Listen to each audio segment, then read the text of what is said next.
I'm alive. I shouldn't be. He should not be alive. This is unfucking believable.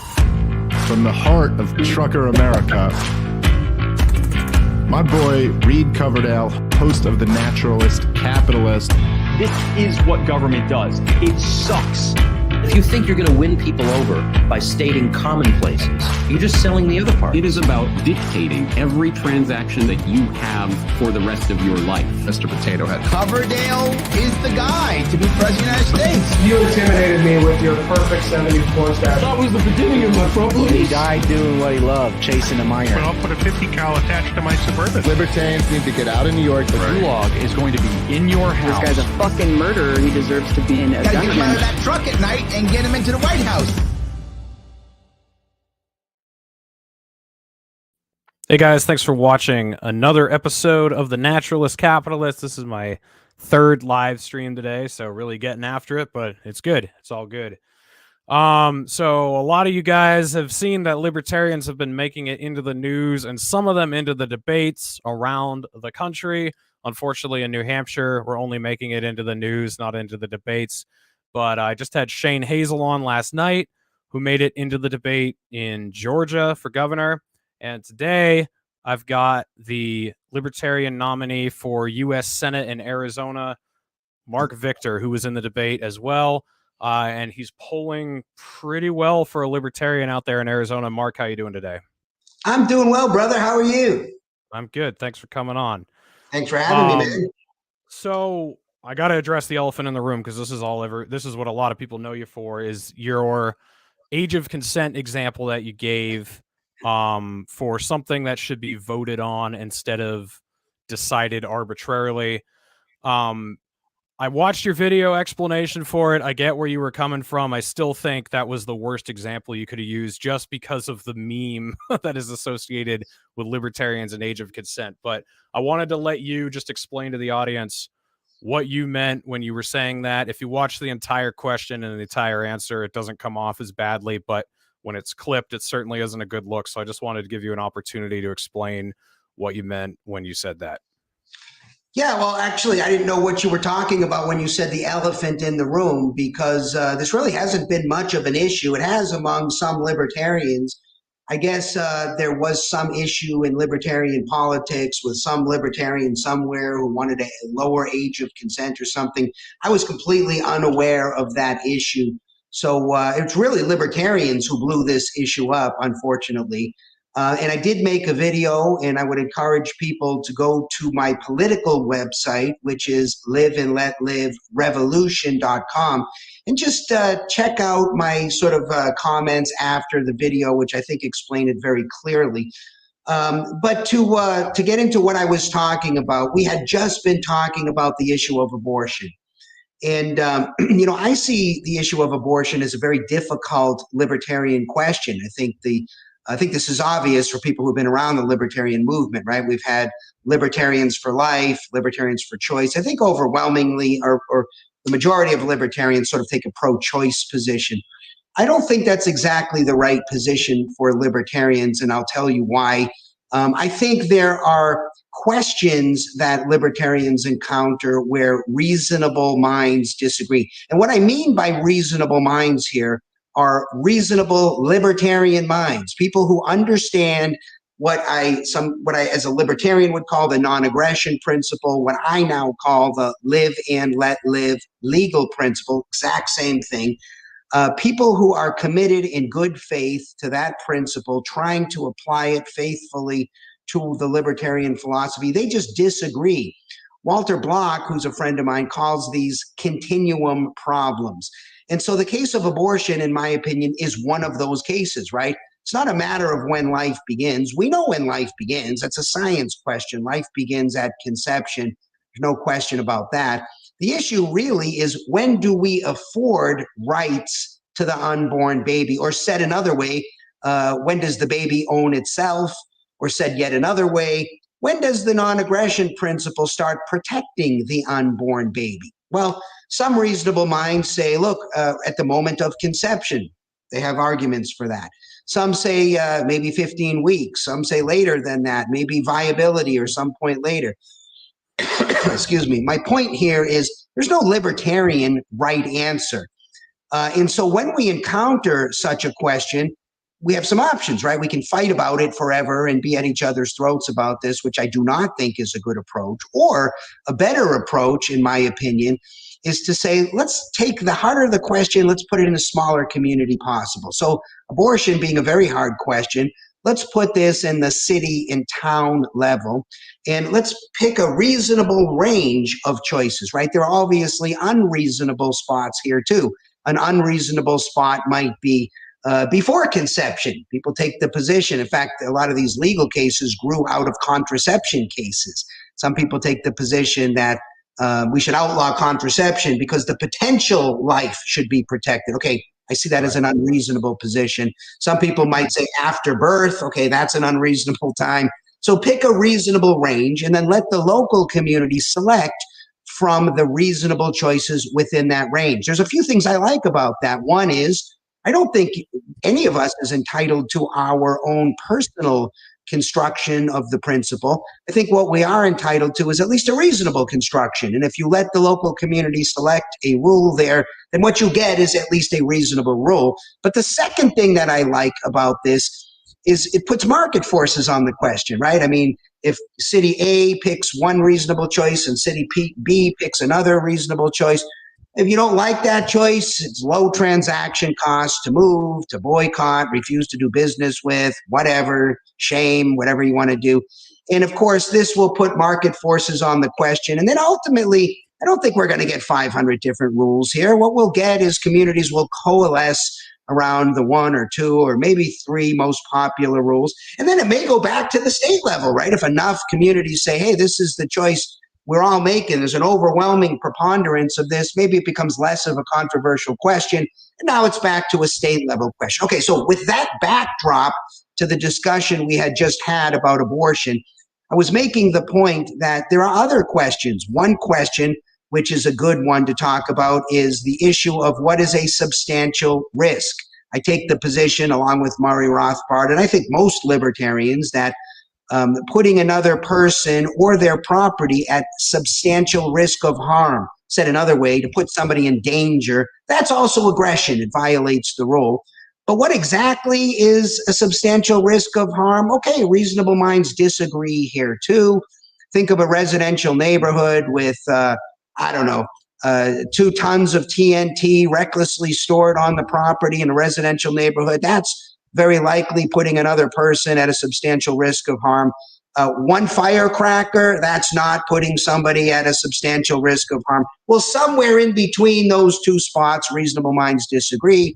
Let's figure out where the reasonable range is and let the local community decide. Okay, what I think is actually a better example is the one that I used for exactly the same reason. Age of consent, very much like the abortion question, is when do we afford sort of some protection of the principle to the unborn baby? Age of consent is when do we afford full protection of the principle to the person? Because minors, they don't get to enter into contracts. Some of them, you can't buy alcohol. Sex is one of those things. I didn't even mention that. I just simply said age of consent. And by the way, in the real world, this is not controversial. There are many, many states. In fact, most states use 16 as the age of consent. Here in Arizona, where I'm running for Senate and where I practice criminal law, 18 is the age. Other states have 17. We already have reasonable differences among the age of consent. And so all I was really saying is making an analogy. In fact, the point that I had made just before it, we were being asked about voting in the election. And yes, of course, I make the point about we want election integrity. But the bigger point, the much bigger libertarian point, is too many things are up for a vote. And I made the point, even in that comment, that my body, my property, my money, my time, that is not something that I agree to put up for a vote, nor do I want to vote on your body, property, money, and time. But there are some things. These questions where reasonable minds disagree, and age of consent is one of those questions, which really shouldn't have been a controversial point, is the kind of thing that reasonable minds disagree on. So Point one, let's select a reasonable range, 18, 17. Lots of states choose 16. I don't know exactly where to put the finer tip there, maybe 19. Obviously, 12 is too low. That's not a reasonable selection. Step one, figure out the reasonable range. And then step two, let the local community, and in this case, I think the state is perfectly fine. We don't need a whole bunch of different cities and towns. It's not that controversial of a point, but I wouldn't object if cities and towns or some state wanted to say cities and towns should decide for themselves. I wouldn't have objected. So this shouldn't have been a controversial point. In fact, really the only people I hear controversy from are the libertarians, who apparently are suffering from some earlier comment with somebody saying it should be lowered. I never suggested any such thing. It wasn't about sex. It certainly wasn't about lowering the age of consent. It was a real libertarian point about the few things that should be up for a vote. So I made a video on this, and I got to say, overall, I was pretty disappointed with the libertarian response. The biggest group of pushback I've had running as a libertarian who's truly committed to libertarian principles was from libertarians. But it is what it is. This is the ongoing problems we have in our movement with us supporting our brothers and sister libertarians. It's an embarrassment for the people in the party, in my opinion. Yeah, I'm jealous of your lack of awareness of that of that problem. You said like you didn't even think of it as controversial. Like, oh my God. And I will agree that you are right. You did actually point out that it is one of the few areas where you do think the government has a legitimate role, and it got twisted into this guy wants to get rid of the age of consent, which is actually the opposite of what you're saying. But if you were aware of like how much of a controversy this has been, not just recently, but forever, it's just been a libertarian thing forever. It seems like every libertarian circle has a pedophilia problem somewhere. This is where the wood chipper memes came from, because this is a systemic problem in libertarianism. But anyway, that aside, I just wanted to give you a chance to explain what you meant, because a lot of people have seen that clip out of context or heard it secondhand from other people. So I just wanted you to be able to tell people what you said and what you meant. Let's get. Also, I'll just add to that. I haven't really been very involved in politics. I'm not a politician. I'm busy being a criminal defense lawyer. I'm more into the philosophy. And so, yeah, I was completely unaware of that. Knowing what I know now, I probably would have picked a different example, but I certainly don't back down from the example. I'll defend it. I think it's a solid libertarian point. And, by the way, I mentioned we libertarians find ourselves defending legalization of methamphetamine, taxes, should the proper amount of taxation is 0. We got other controversial things that we got to defend. If we can't stand up and defend the simple point that I made, that reasonable minds disagree on what a proper age of consent is within a reasonable range, and this is something local communities should vote on, we're not ready to fight these fights, in my opinion. We got to toughen up a little bit and defend our positions, especially when they really are libertarian positions. That's just my 2 cents worth here. And while I don't need the backing of anybody, I'm happy to fight the fights all by myself as a lone wolf. It would have been nice to have my brother and sister libertarians.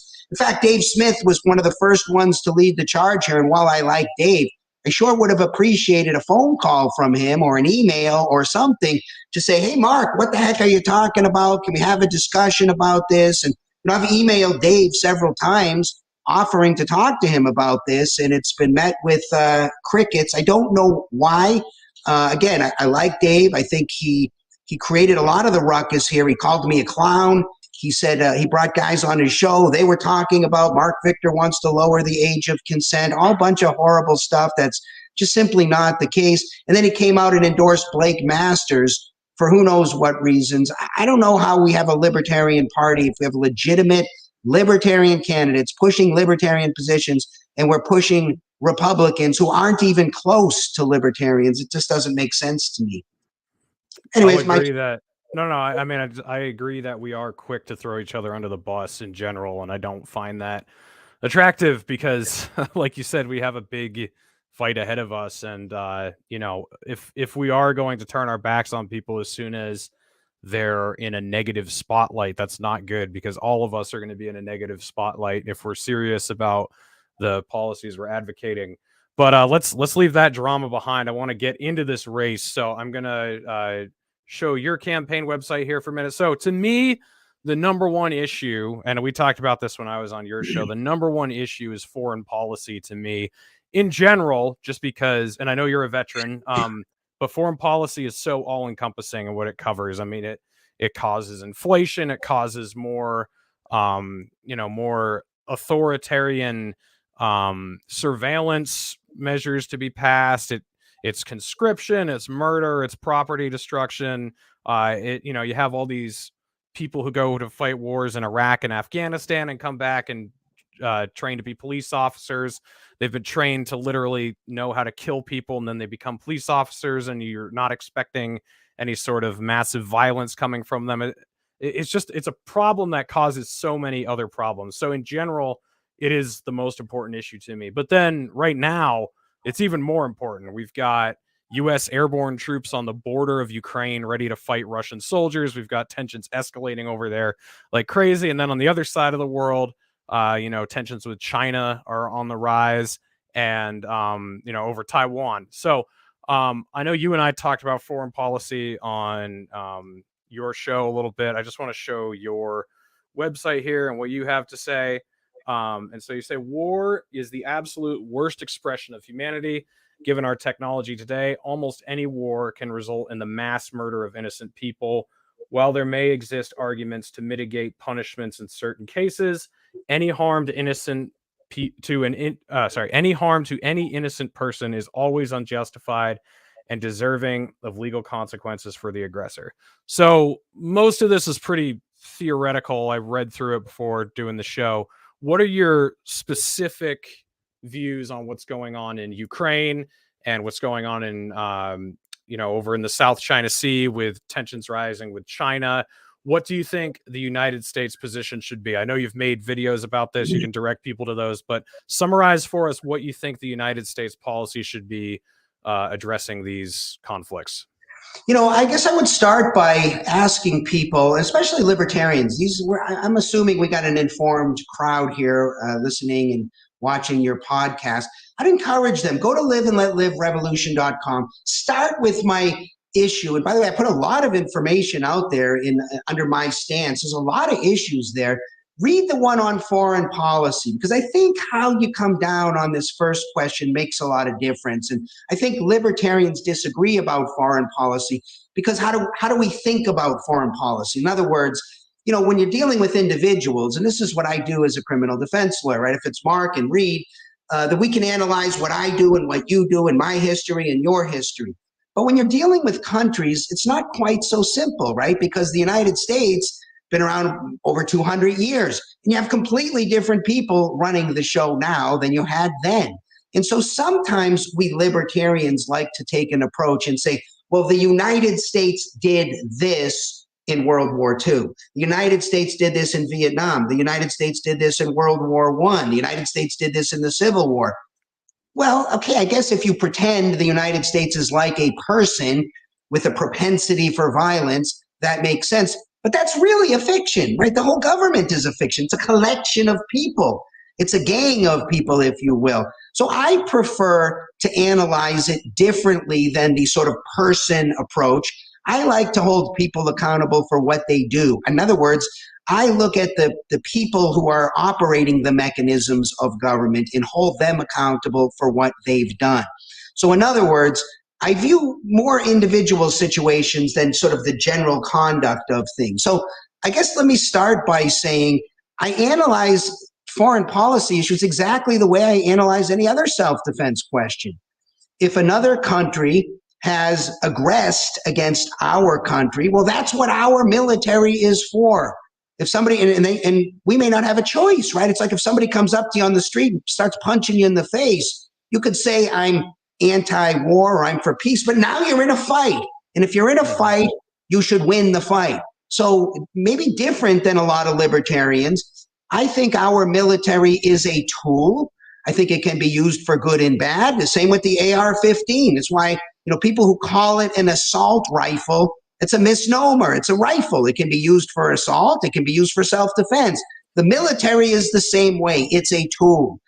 If we're going to use it, I want to be the last word on force. And so I think we should have the strongest military. It should be used like firearms should be used, only for defense. So if another country aggresses against us, then we're perfectly justified. But like everything else, we don't have to wait until someone's fist hits our face, right? This is the substantial threat. Now, in self-defense law, we talk about substantial and imminent threat. So I think that's very important as well. So if you start looking at the Russia question and you analyze it through the legal, what I'll call the live and let live legal principle, and every time I say that, I mean the non-aggression principle. And for people unfamiliar with that, check out liveandletlive.org. This is the global peace movement, and our legal principle is the same as the non-aggression principle. But the legal principle can and is violated if another person or another country creates a substantial and imminent risk against us. You could make a case here that Russia is doing that. The only case I see at the moment, and I'm not convinced by this case. I'm just saying, here's a spot maybe where reasonable minds could disagree. If Russia is creating an imminent threat against the nuclear power plants in the Ukraine, then that creates a huge environmental disaster that affects the United States. You could make a case there, not for all-out war with Russia, but to use our military to protect maybe the nuclear power plants there. Now, this is not something, to be clear, that I'm ready to take a position on. I'm saying there's an argument there. But if you take that argument and you take that off the table, then there's no argument that I can see that the United States military, including the United States government, should be involved in the conflict between Russia and Ukraine. Ukraine is not an ally of the United States, not a member of NATO. And while I believe that Russia is aggressing against the Ukraine, there are lots of aggressions around the world, but the United States military is for defense of the United States and any places we've got allies, we've made agreements. Now, whether those agreements are wise or not is a different discussion. But I don't see that at all. Therefore, my conclusion would be the same if we were talking about two individuals, right? My conclusion is that the United States militarily, monetarily, should not be involved in the conflict between Russia and Ukraine, period. The position of the United States should be, at least on those points, we are not involved. Now, that doesn't mean diplomatically we can't try to help out and try to get the thing resolved. I think we should be doing that. If I was running the show, I would call up Mr. Putin and say, look, pal, pick a room somewhere in the world. You and I are going to sit down and meet, and we're going to come up with a peaceful discussion. Because I do worry about nukes being used. I worry about escalation. It could turn into a situation where there's a threat against us. And I want to avoid that happening. I think that should be the top priority of civilized people. But with that said, private people can do whatever the heck they want to do. And so if you want to go over there like you can on a fight on the playground, if an aggressor is attacking somebody else while you're not obligated to get involved, you have every right to get involved and go defend another. This is a very common self-defense concept, and I think it's in every state in the United States, defense of a third party. You can go over there and fight for Ukraine if you want. You can send money to the Ukraine if you want. I did. I sent money over there to help the Ukrainians fight the Russians. And to that end, I would like to see a private, and I say private Marine Corps because I'm partial to the Marine Corps, but imagine a private corporation for hire. And I don't know exactly what the business model would be, but imagine they say, look, when enough people pledge enough money to this point, we will get involved and help the Ukrainians. There are other places around the world. Maybe we'll go to Yemen. Maybe we'll go to Myanmar. There's other fights. And if there's enough interest, and said another way, if private free people want to take money out of their wallet and hire mercenaries, if you will, or a private Marine Corps or a private corporation to go over there and fight, or send money to go over and help the Ukrainians purchase weapons to fight the Russians. This is not an official position of the United States. Good people from around the world should do this. This gives us the nice benefit of Biden or whoever is in charge speaking for the United States, calling Putin and say, look, the United States position is one of neutrality here. We're not involved. But there are people all over the world who are free to do whatever they want to do. So it gets us to the same place, or maybe the same place where we are. People, if they want to spend their money, I mean, it's easy to say, spend somebody else's money helping the Ukrainians, right? But if you're willing to spend your own money, and enough people are to help the Ukrainians, who am I to tell them they can't spend their money to help the Ukrainians fight off the Russians? I got absolutely no issue with that at all. The big point that I want to make here is I think we should be extraordinarily careful to avoid all war, and I mean sort of official war between countries. It's really not an abstraction to me. I've been there. I've lived in a hole up by the minefields in Desert Storm. I took anthrax pills, nerve agent pills. Horrible, horrible. It's the biggest violation of the principle, right? The legal principle. So in any event, I think that, and again, I don't minimize the good arguments of people who are saying, hey, Mark, the United States could have done a lot of things to avoid this situation, the expansion of NATO eastward, the violation of promises. All of that is true. The foreign policy of the United States has been a contributing factor to lots of problems around the world. We got people who are not very talented, not very bright, running things. And this is what we need to change. This is why we need to back libertarian candidates who are taking real intellectual libertarian positions. So there is fault here on the United States foreign policy for doing lots of things all over the world that has sort of led to these kinds of conflicts. But to be clear about it, Russia rolled the tanks across the border. Even if you think Russia is acting in self-defense, again, to employ a normal routine concept in self-defense, Russia is using more force than is reasonably necessary to defend itself, in my position. They're guilty of excessive force. So Russia's in the wrong, no matter what you believe about Russia being the aggressor or Russia acting in self-defense, which, to be clear, I am not convinced of that argument. I think the U.S. could have done things to avoid this. Frankly, if it was up to me, I would have tried to move to get Russia, back when Yeltsin was running this show, to be part of NATO. It would be great to have everybody on the same team. Let's all unite around the same team and then deal with the aliens if they ever come for us someday.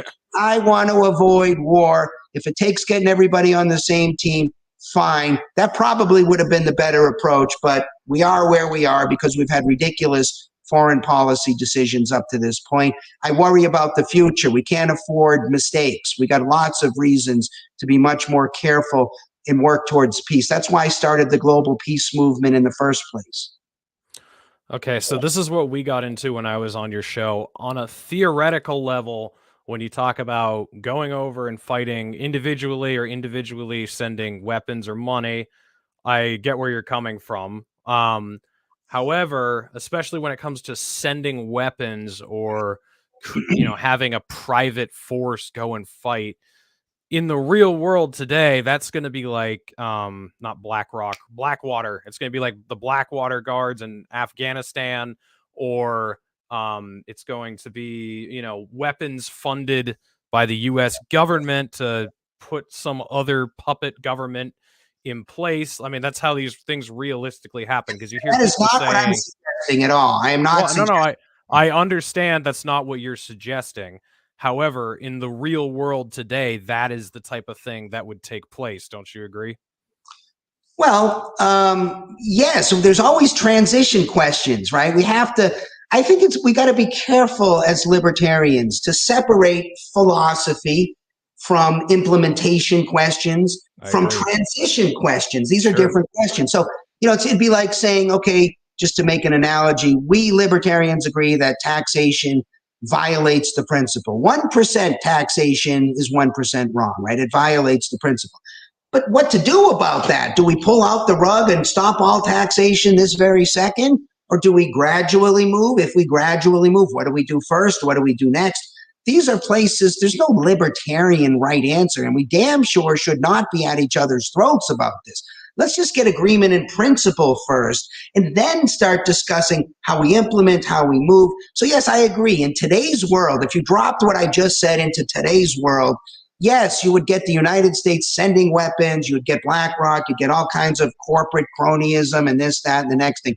But if you thought more of a philosophical level and you had real corporations that were coming into the market that were saying, look, we're we're very good at this. We've hired ex-military. Here's what we do, whatever. And we have a way of figuring out when we get enough money and we'll go in.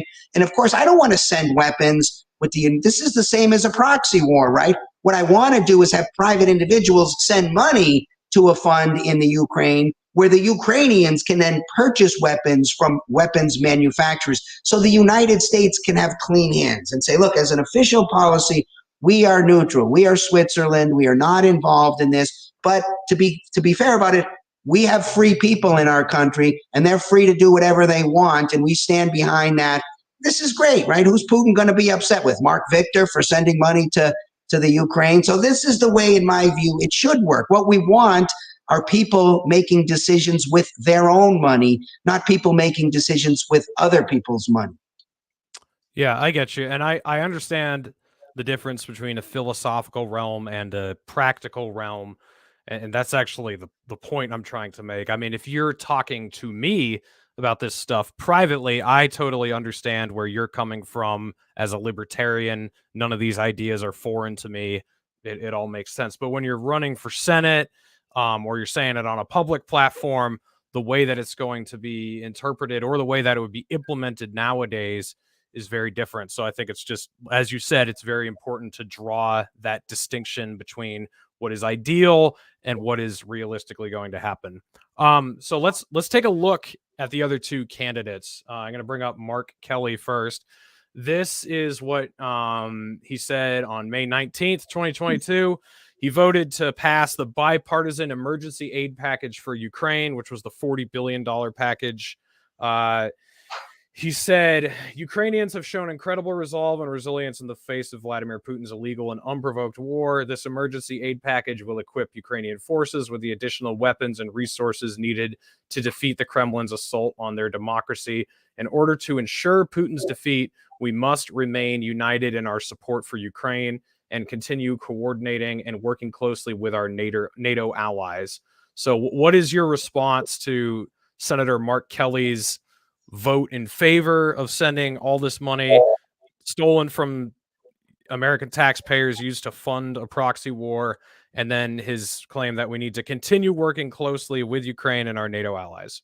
I would just simply incorporate everything I just said over the last several minutes to say, no, I don't think that's the right approach. I think I would, for people who want to send their money to help the Ukrainians, it should be easy for them. There should be corporations and things that come up in the marketplace to allow that to happen. But as far as an official United States policy, look, I think we got to be, not all risks are created equal, right? The risk of nuclear conflict is about the worst risk we could have. And so anything that moves the needle even slightly closer to that, we got to be very, very careful about. I am not in favor of moving the needle any closer than it is. I want to move the needle the other way. In fact, I think we libertarians take a proper position when we say the proper use of nukes, at least militarily, should be to abolish them, right? These are weapons that cannot ever be used without violating the principle. They always kill innocent people. That's the nature of a weapon of mass destruction. Now, there might be other uses for these, right, besides military, maybe moving an asteroid or something. I don't know. So it wouldn't be completely accurate to say we should abolish all of them. But I want to abolish the weapons because they can't be used without violating the principle. Now, there are other issues involved here, ancillary questions, deterrence questions. Other people still have them. Should we have them to deter them? I understand all that. You know, you get to a point here as well where we can only sort of pontificate with the information we have. I'm not privy to, you know, top secret information or the military intelligence. There might be things that I could hear if I went to the Senate that could cause me to change my position here or there. But one thing I would be always consistent on is doing my best to always apply the same principles, exactly the principles we just laid out. But, you know, there are transition questions, there are implementation questions. And I think that we run a little bit of danger in discussions like this when we oversimplify. Not all questions are so simple. They require a little nuance, you know, like the abortion question, right? We didn't really get into some other nuances, right? The reason why I think that Always abortion should be allowed in the case of rape. Always abortion should be allowed in the case of health to the mom. Always abortion should be allowed when the mom or dad is making a decision about the welfare of the unborn baby. Think euthanasia, that kind of thing. These can be justified for independent reasons. So there are always nuances that can be brought up. And again, this is the hard part of dealing with a debate, which isn't really a debate, right? My 45 seconds, explain your position on Ukraine. And I didn't even get my 45 seconds. Sure. Look, we gotta be better with each other, right? Nobody is perfect. Nobody says things perfectly. We're all dealing in a difficult environment, a very, very limited time. We get quoted out of context. We're never going to get anywhere unless we can, the very few of us who actually understand this philosophy can come together and support each other, which is why even now I don't say bad things about Dave Smith. I have every reason to. He called me a clown. He said he really defamed me on his podcast, but I'd like to talk to the guy because I think we could still reach an understanding. My impression is we may agree on 99% of things. We're going to find the 1% we don't and be at each other's throats. This has plagued the libertarian movement in the 30 years I've been around it, and we need to stop. We're not getting anywhere. Yeah, you don't get any disagreement from me there. I think I'm friends with Dave Smith, and that was actually one of our first discussion points when we became friends, was around not getting divided over minutia or whatever. So I hope you guys end up talking and working that out. So let's transfer over to the other candidate, which is Blake Masters. I've got his foreign policy pulled up here. He says, as your senator, I will put America first by promoting policies that project American strength and protect us from the stupidities of the military and industrial complex. So sounds pretty good so far. Then he says the main goal of our military should be simple: be ready to project lethal force to defend the United States. It's that simple. Still sounds pretty good. Unfortunately, for decades now, American politicians have been obsessed with waging pointless military interventions abroad to try to remake other nations in our image. This does not work, and we need to fire the generals and ideologues in the national security state who prioritize social causes like transgenderism and the enlisted ranks over actually winning wars. So all that I don't really have any objections to yet. But then he says, as your senator, I will get rid of wokeness in the military, support military action only in defense of the U.S. and our allies like Israel. So this is the first big red flag for me. I support military action in defense of the U.S., yes, and our allies like Israel. I don't know how well versed you are on this issue, but when it comes to defending Israel, that has been justification for tons of wars in the Middle East, especially the Iraq War. That was one of the biggest reasons we actually fought in the Iraq War. He says, support our active troops and veterans by ensuring they get the very best healthcare, best physical and mental. Make sure we maintain the most innovative, technologically capable armed services, and get tough on China, by far our top geopolitical rival. So it's got two big red flags for me there: defending Israel and getting tough on China. So I know you've already explained your philosophy, but specifically to these 2 points, how do you think the United States military should react?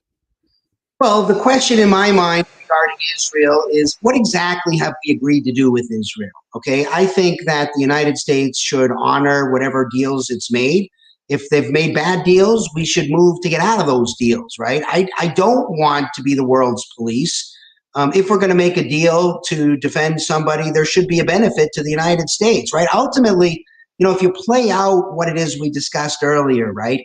And the good people of the world start funding militaries with their own money, and that military becomes the reason to go around the world and knock off bad guys. Countries can stay out of this, and I like that idea of staying out of this. So I know we have some agreements with Israel. I am absolutely not in a hurry to get dragged into a war, so I would look, I'm a lawyer. I'd be in the small fine print of the agreements that we've made with Israel.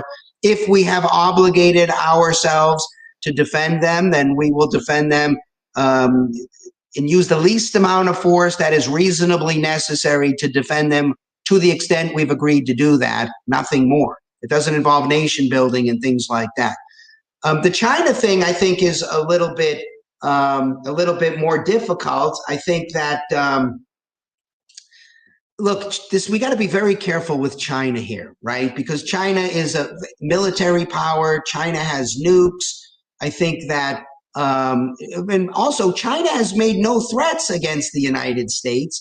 And so that's something we should consider. I think China is probably more of a threat economically at the moment than anything else. And so when I talk about China, and I like to tell people what's most important in my mind to get through your head about China is that it wasn't that long ago China couldn't feed its own people, right? They were an economic disaster. They had fully bought into socialist and communist ideology.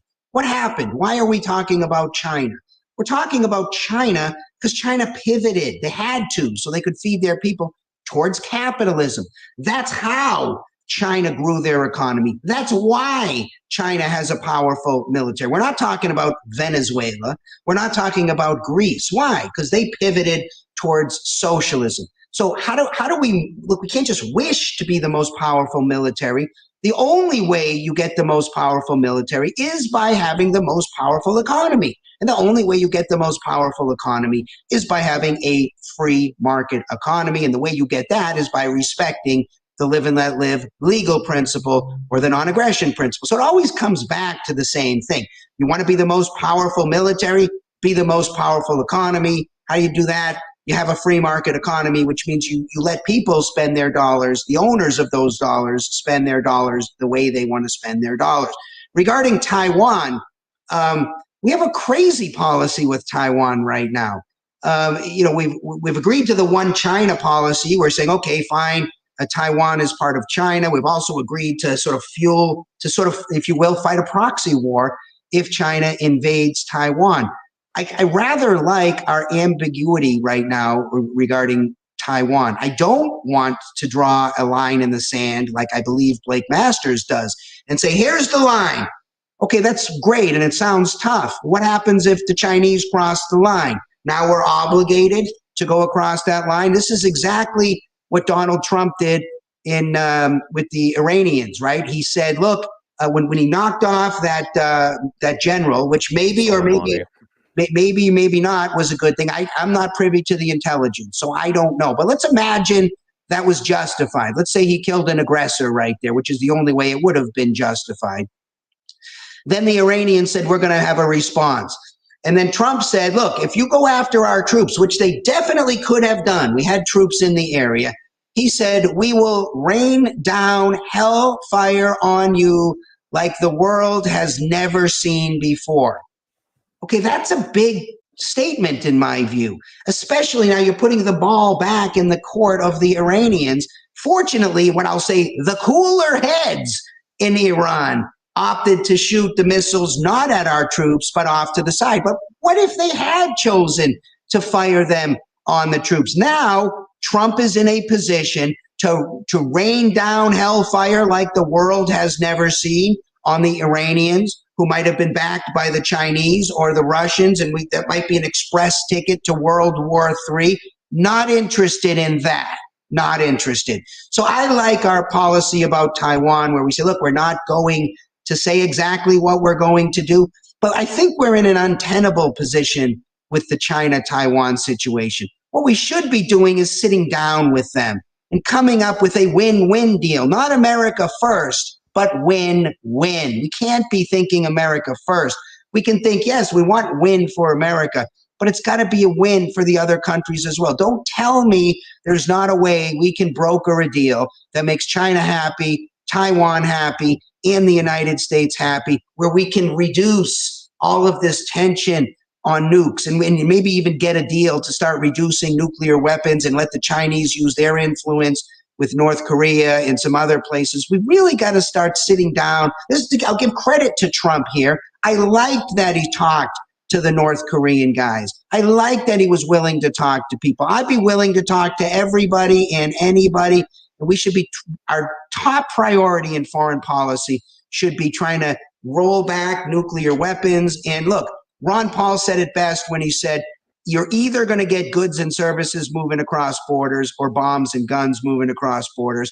I favor goods and services. Ronald Reagan talked about peace through trade. I believe in peace through trade. Instead of raising tariffs on goods like Blake Masters and Donald Trump did and Blake Masters supported, I would get rid of that. I am a free trader in every aspect. We should be pursuing peace through trade. Gotcha. So you mentioned, you would read the contracts to see what level of obligation we have to defend our allies. So what do you think about the existing contracts like NATO? Do you think we should be part of NATO? Do you think we should be part of the United Nations? Or do you think that these are institutions that we should leave and just take care of ourselves? Look, I'm not pro-NATO. I'm not anti-NATO. I'm pro-peace. If NATO can be used as a tool to get us to peace, then I'm in favor of using NATO as a tool to get us to peace. If NATO, on balance, moves us away from peace, then I'd be against NATO. I'm not ready to make that decision yet because I don't have the intelligence. I haven't studied the issue. All I can tell you about is the philosophy, the rules that I would employ, the goals that I'm looking for. So I don't know. I rather like the idea of getting everybody in NATO. If we're going to, whether it's NATO or something else, let's get everybody on the same team, right? It would be nice to get the Chinese and to get the Russians on the same team. So we're working together rather than against each other. I think, look, the people who live in these countries are not very different from each other, right? The average Chinese person, the average Russian, the average person in the United States, we want to raise our kids. We want them to do better than we did. We want to eat good food and listen to music and hang out with our friends. It's the crazy people running the governments. And so the way to get this done is to really spread an idea about peace and freedom around the world. This is what we're trying to do with Live and Let Live. Libertarianism is really more, the word libertarian isn't known very well outside the United States. I think we need to think more globally now. I understand George Washington saying in his farewell address, avoiding entangling alliances. I get that. But to be fair, we're in a completely different world now. He didn't understand threats that can come from Yemen and artificial intelligence and pandemics that can be engineered. We're in a different world, and we can't just ignore threats, maybe big threats, maybe existential threats that are coming from other parts of the world. So whatever we can use as a tool to get us to peace and freedom and prosperity is what I would do. I have no love for NATO. I have no hate for NATO. If it can be used to get us in the right direction, I'm all over it. Okay, you said you haven't researched it much, but from what you do know, do you think NATO has been used to create more peace around the world or create more suffering and war? It's hard to say because you're asking me to engage in a counterfactual, right?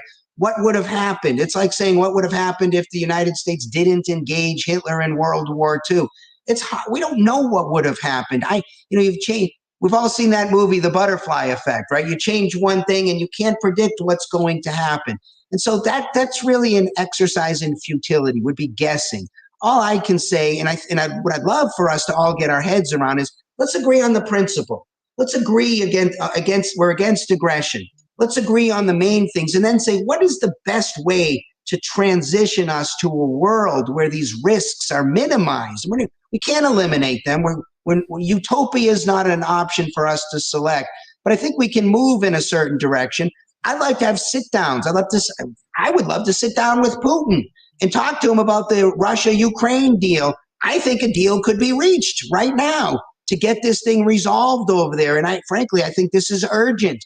I think we should be sitting down and talking to the Chinese about Taiwan.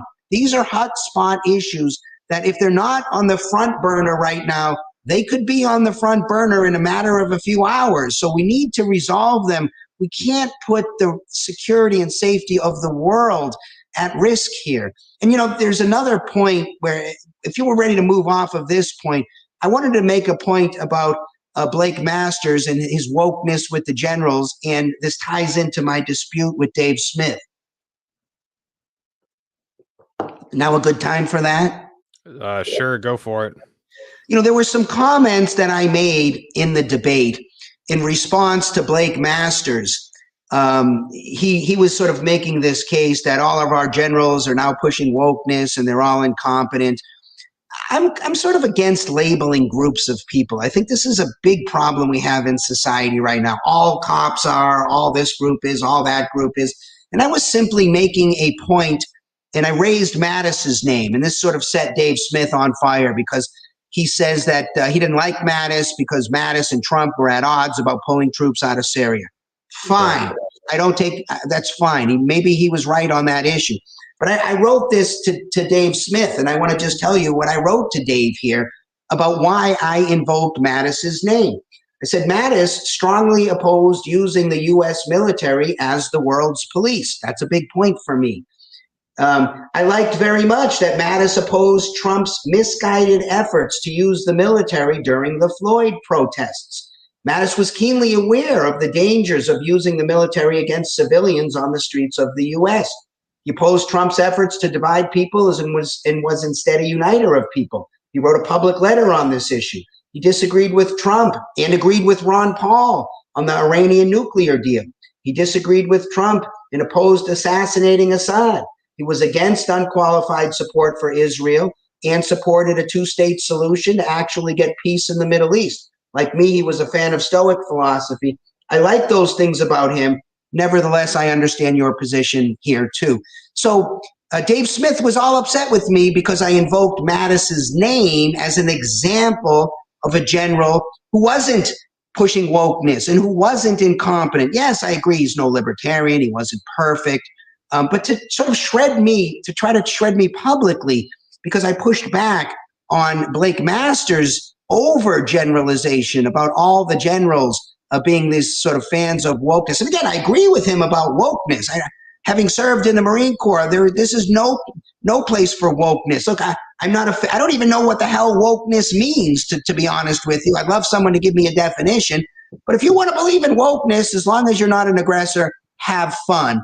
But there's no role for that, I don't think, in the military. The military's role is to be a tool to kill people and break things if needed. So again, I think this is really grasping at straws to attack fellow libertarians for reasons I don't understand. Again, to be fair about this and to be clear about it, I've emailed Dave Smith 2 or 3 times offering to come on his podcast, to talk to him. I see him as a leader in the libertarian movement. I want to close ranks with the guy. I like the guy. I don't know why he did what he did. I want to smooth things over. To the extent we're not talking is not because of me. I've reached out to him several times. I've offered to have the discussion. No response back. So anyways, I just wanted to make that point. I think people should understand Marc Victor really is a uniter. I don't feel like we all have to agree on everything. Do we have agreement on the basic principles? If we do, welcome to the club. If we don't have agreement on the basic principles, like I know Blake Masters doesn't agree on the basic principles, why are we supporting people who don't agree on the basic principles? That's my point here. All right, so let's shift gears here again. You put a video out a few days ago explaining how many people have contacted you and asked you to drop out and endorse Blake Masters, and apparently an equal number of people have asked you to endorse Mark Kelly. What are your poll numbers right now on average? Anyway, I saw one that said 15%. That seemed a little optimistic, but what are your average polls showing right now? No, I don't really pay attention to any of that, frankly. I saw the poll that's had me at 15%. And to be fair, I don't know when I'm not representing that it's equal. I can tell you I get a lot of people who are upset because they like Kelly or upset because they like Masters, and I haven't counted them. Maybe there's a few more for Blake Masters, to be fair about it. But surprising number of people who are very pro-Kelly are wanting me to step down because they fear that my presence will get Blake Masters elected. So I find it interesting that I'm pulling from both sides. I think that should be the libertarian position. I'm frankly very happy about that. I've also had countless emails from people saying, Mark, I'm now a libertarian. I didn't know about the libertarians. I'm learning about what libertarians are about. This is all good news. I'm very happy about this. But I put this video out because I want to remain open-minded, and I wanted to communicate this to Blake Masters and Mark Kelly and say, look, if you guys want me to step down, I'm happy to have a discussion about it. All they got to do is have a public discussion with me. I don't want to do any backroom deals. I'm not I'm not I want things to be transparent. If I'm going to do something, I want everybody to see. I would prefer to have a conversation streamed to the internet. I specifically said I'm not having a pre-conversation here. I want it to be public. He's got to sit down with me, and there are two ways he can get me to step down. Number one, convince me, and I'll be open-minded about it. I'm really not coming to the table with attitude about it. Convince me that it's in the interest of what I care about, which is promoting freedom and peace, for me to step down and endorse him. So what is exactly it going to take here? I can't tell you exactly, but I want to sit down and discuss with him things like, what do you think the role of government is? I don't know what he's going to say here. How do you define freedom? He talks about him as being a choice for freedom. What do you think freedom is about? Bernie Sanders has ideas about freedom. Joe Biden has ideas about freedom. I'd like to know what Blake Masters' ideas, what's his definition of freedom? And then I want to ask him about some other questions. There'll be hard questions. I want to know how he feels about taxation. I want to know how he feels about the drug war. I want to know how he feels about gay marriage. There are things he could say here.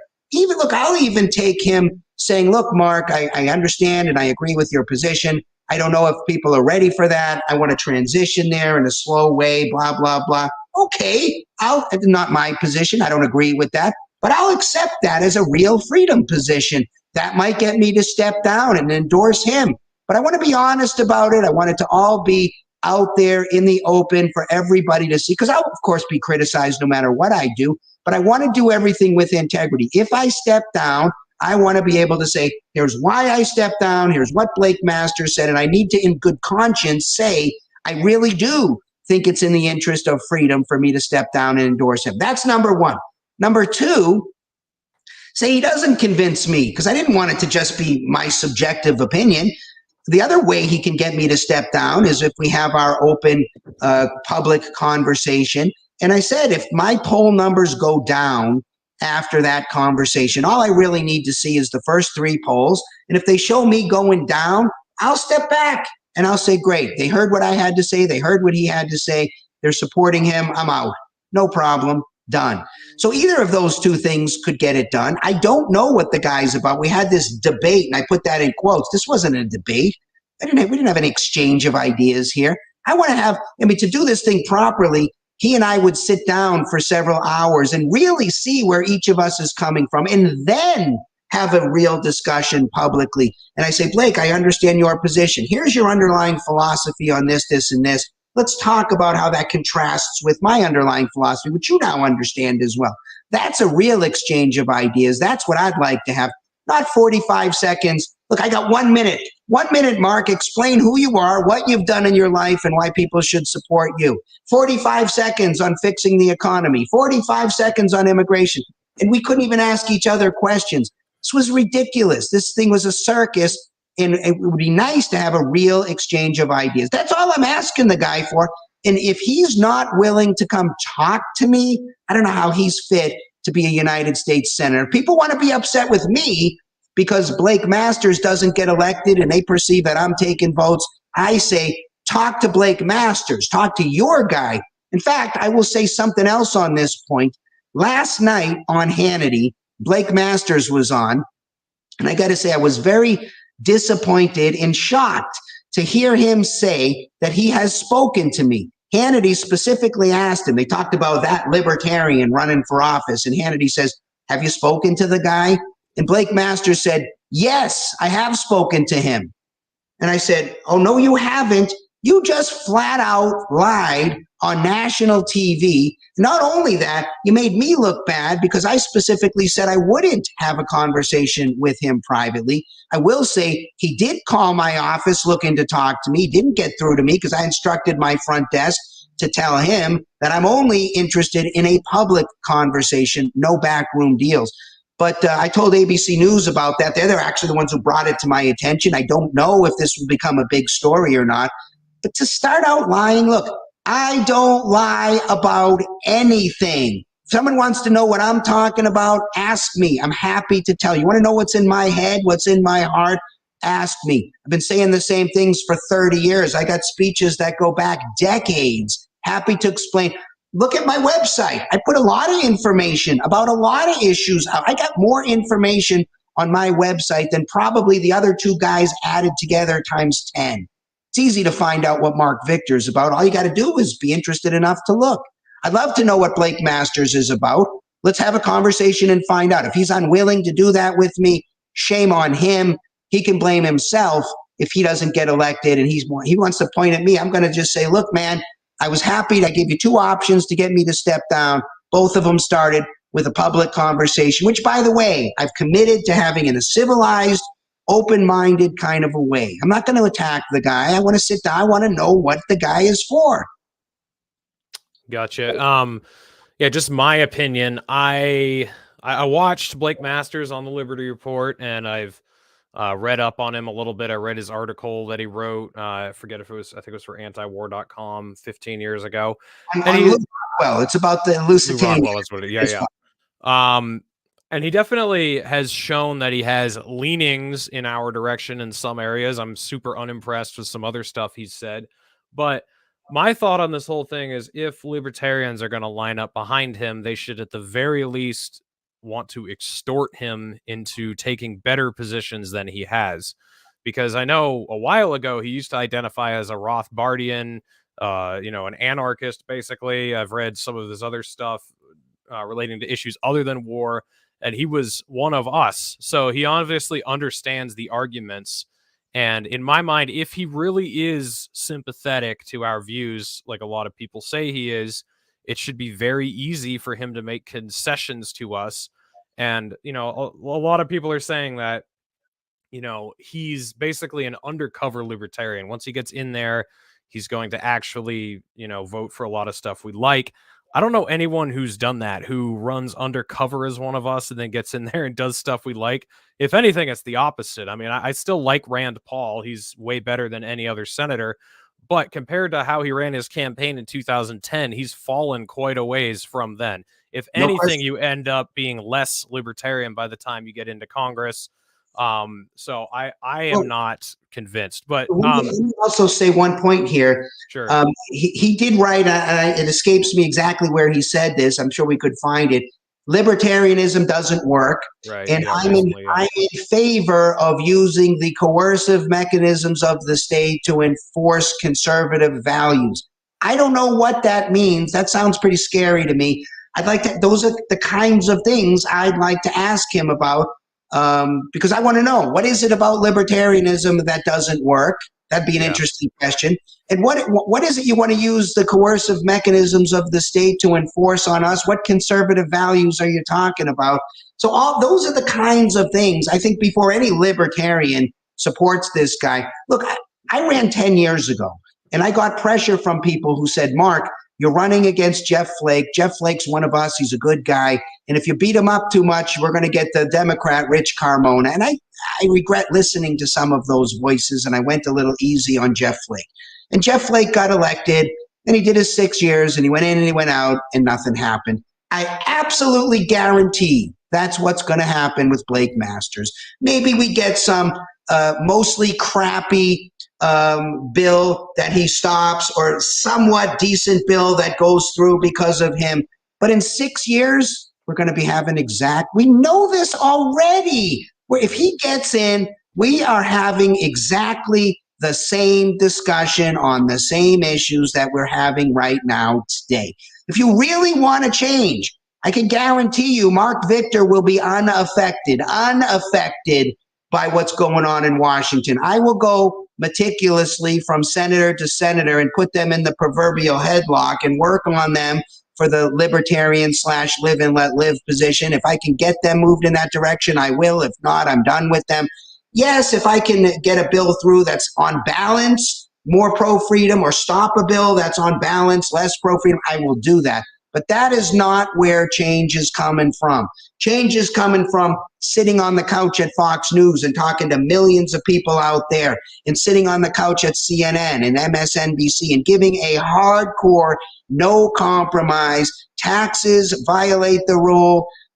You decide what goes in my videos on my website say it right now. Nothing is sugar-coated.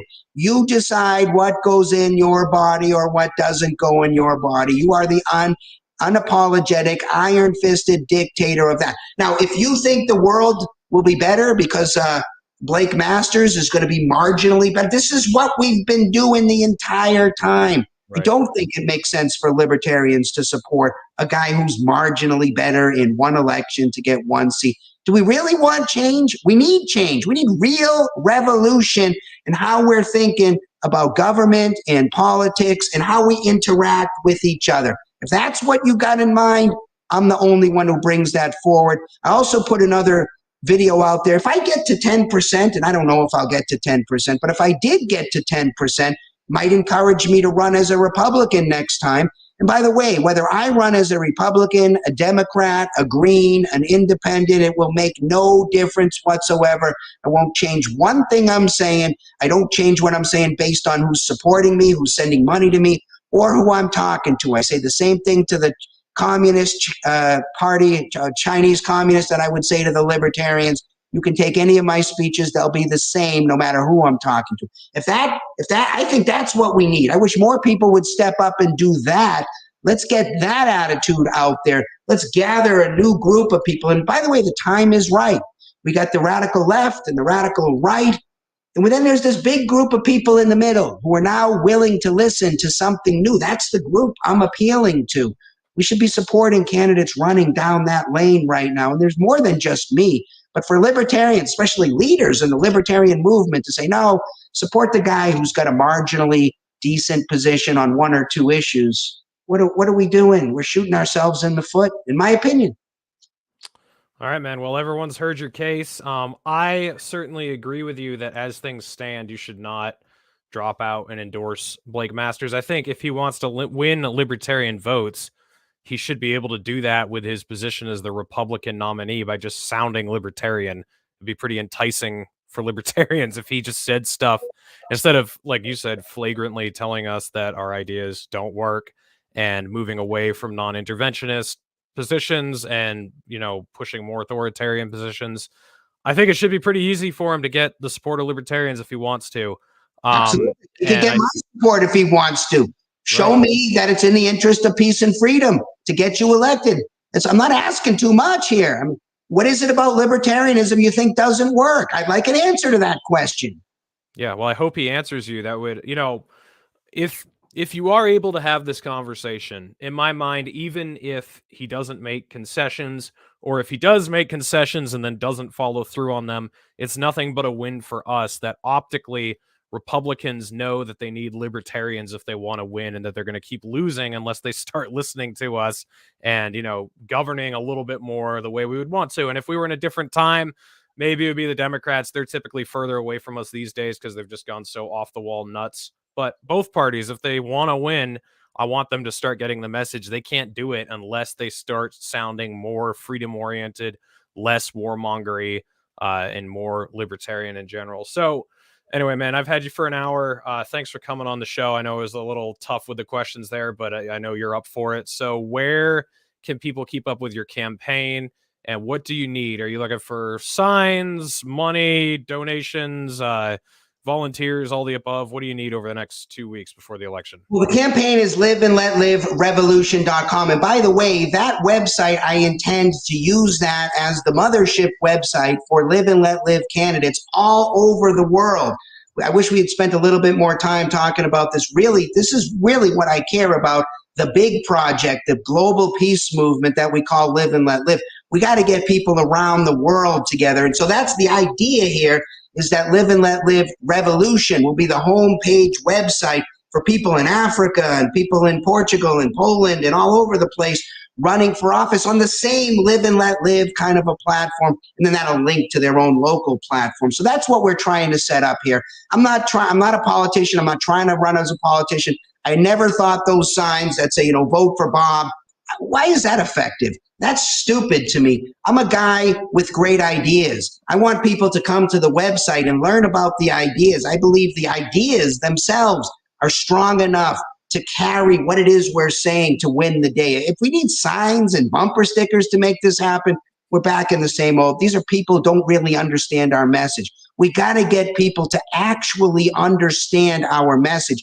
which is why I've simplified it, right? Rule number 1, don't be an aggressor. Rule number 2, just be a good human. That's the optional rule. That it educates people about the difference between a legal rule and a moral rule. That's when we know they get it, right? When they can say, hey, I think this is immoral, but I think it should still be legal. That's somebody who in their brain knows the difference between a legal rule and a moral rule. When they get that, they're on our team. But until they get that, they're really not on our team. They say, I don't like this, so therefore make it illegal.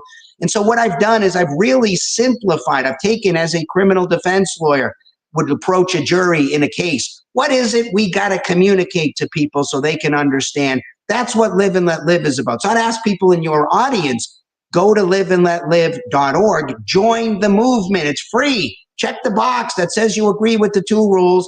Add your name to the group. Let me stand up and say I represent hundreds of millions of people around the world. We need to be paid attention to. We're the Live and Let Livers around the world. So we're not working against the Libertarian Party. The Libertarian Party is a freedom movement. This is a peace movement, and it's a global peace movement. So if people want to help us blast out that message. Send it around to your social media. Tell people about it. If you want to get more involved, get involved. Donate money to liveandletlive.org. Maybe I'll run again. Maybe I won't. It depends on how things shake out and where we're at. And if I've got people who want me to run again, we'll see. I don't know. Right now, I'm having a good time spreading the message of liberty and peace to anybody who will listen. All right. Well, it's undeniable that you've done amazing work legally. Everyone go check out his website. And he had me on his show a few months ago out in Vegas at Freedom Fest. Had a good conversation. You could probably find that on Peace Radicals. Feed. Yeah, that's called Peace Radicals, and you can check it out at liveandletlive.org. We had a lot of great people on that show. We really used Freedom Fest to our advantage. We had great conversations. So, yeah, get involved. I think, frankly, Reed, I think Live and Let Live is going to be the future of our movement. I would love for the Libertarian Party to prosper. Right now, with what's happened, with the infighting and everything else, I'm not so sure we're moving in the right direction. I hope it does. And, running as the presidential candidate for the Libertarian Party is one of the things that I would consider. I'm going to do whatever I think is going to be in the interest of getting us moving in the direction of freedom and peace. Whatever I can do so I can say Marc Victor did everything he could do in his power to try to move the world in the direction of freedom and peace and civility, frankly, is what I'm going to do. I'm just waiting for the winds to kind of blow me in the right direction here. All right, Victor. Well, thank you for joining the show, and I look forward to seeing how the race turns out in Arizona and the Live and Let Live movement goes going forward. Thanks, brother. It's great having me on your show. I appreciate giving me so much time to explain my positions here. And thanks for everything you're doing for pushing peace and freedom. Absolutely.